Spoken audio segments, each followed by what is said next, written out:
cả mọi người.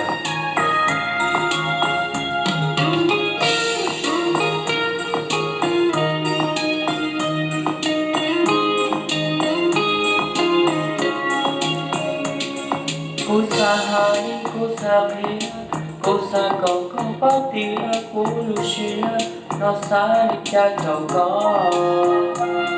Giờ có bao có vừa chùa lên búa, lời giờ có nhớ phần lo một đôi gì.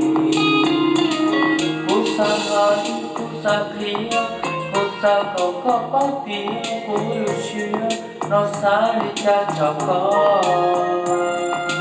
Giờ có bao có buổi chùa lên búa, lời giờ có gió phanh lo một lúc gì.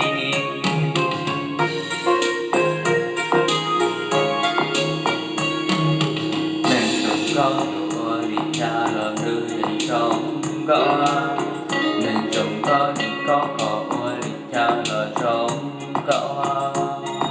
Có sáng có hiền cô chết chỉ ta chỉ ta để cho cha chắc vui vua nhiều có buồn lụa.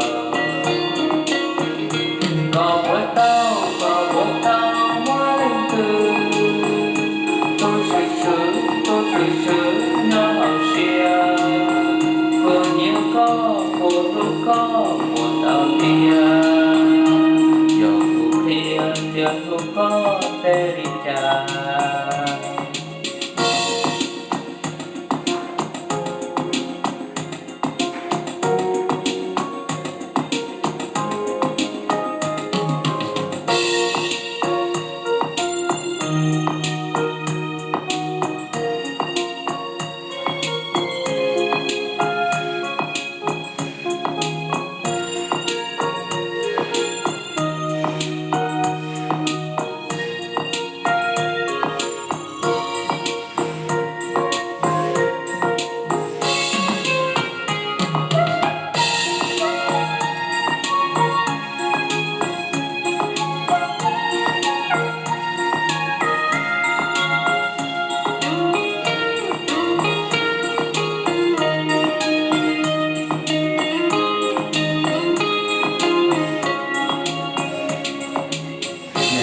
Có vừa đi cha lời đưa về trong gõ, nhưng chúng có đi có khổ đi cha lời đưa về trong gõ. Còn sáng có kia cô chết chỉ ta chỉ phát hiện cho cha chắc vui vua nhiều có buồn lụa. Có của tao mỗi từ